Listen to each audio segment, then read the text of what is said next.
When we look at modern man, we have to face the fact that modern man suffers from a kind of poverty of the spirit, which stands in glaring contrast to his scientific and technological abundance.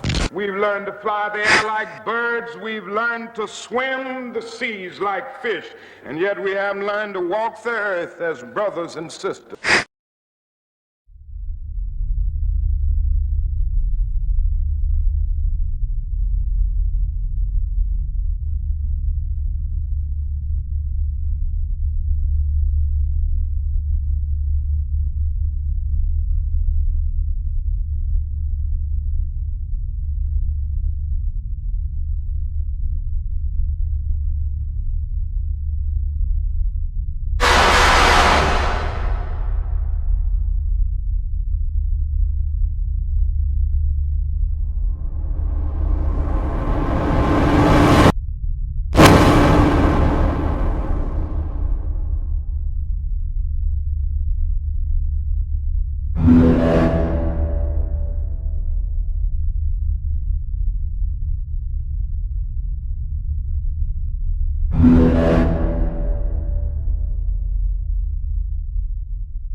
Modern psychology has a word that is probably used more than any other word in psychology.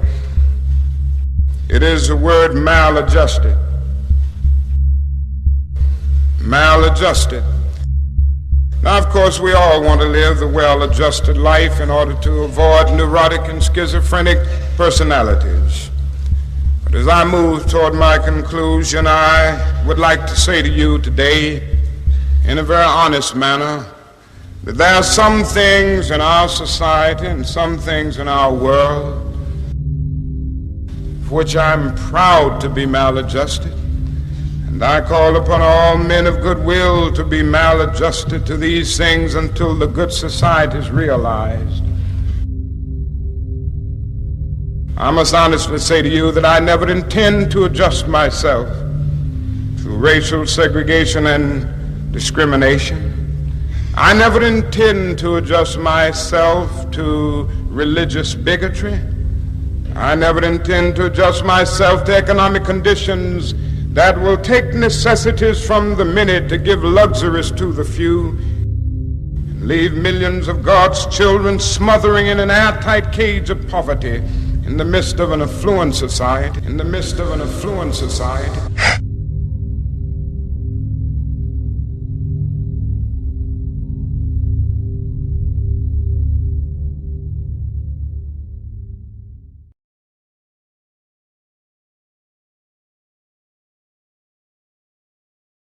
And had this terrible view of the whole world, and all they could see were the problems and the fears of society, but none of the potential, none of the positive questions about what is man to do next.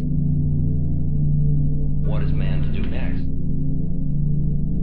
What is man to do next? What is man to do next? What is man to do next? They're not even interested in that.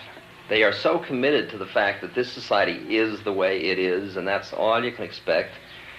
And that's what I'd call vested interest in the ongoing game. And if you have vested interest in the ongoing game, you are frightened by anything that might change it. How did we get hung up this way? Because it's a social condition, you'd agree. How did we get hung up this way? How did man get into this kind of cultural limits of this incredible assumption that society is as it is and has always been this way? Well, it's just like, for example, I was at a lecture the other day of Buckminster Fuller, and who's doing your dome for the World's Fair, I think, up in Canada. And he said, look, we now know there is enough to go around, all right? If we could truly collaborate with our fellow man, there would be enough to go around for the world. But none of us can break through our own models of the way the game goes enough to do the things necessary to bring about that realization. And it's only when there is enough that we can become back to we, both of us as subject, and experience the unity when we are truly collaborative about our resources. Man has come out of the jungle where there wasn't enough and where he fought for it, and he's built a whole ethic around not having enough. And now to be able to really shift that ethic is a very, and the whole motivational pattern connected with it is a very difficult thing for him to do.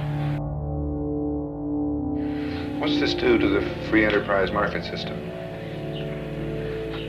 Well, what it does, if I understand it right, is it moves the basic motivation from an achievement, competitive, to a collaborative kind of enterprise, which means that I'm not working in order to beat you out, but you and I are working in order to both make it. I'm reminded of a slogan or two I saw some students carrying once. One said, all wars are civil wars because all men are brothers. And another one said, there is no they.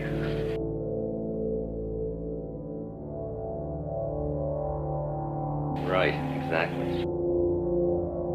The understanding that there is no they, there's no other.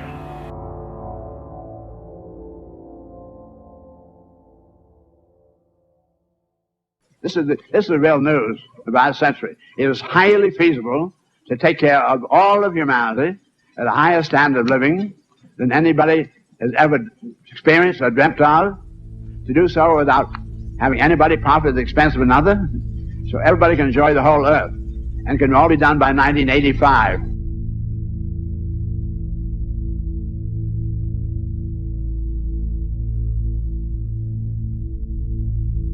Consequence of all this is now the capability to destroy all humanity in half an hour. 1970, we crossed a threshold when, for the first time in history, can be engineeringly demonstrated, we can now, with a 10-year design revolution, taking the metals going all into the weaponry, put them in what are called livingry. Within 10 years, we can have all humanity living the highest standard of living anybody has ever known on a sustainable basis, while phasing out all further use of fossil fuels and atomic energy. I became then the first person in the world to know that now war is obsolete. It does not have to be you or me.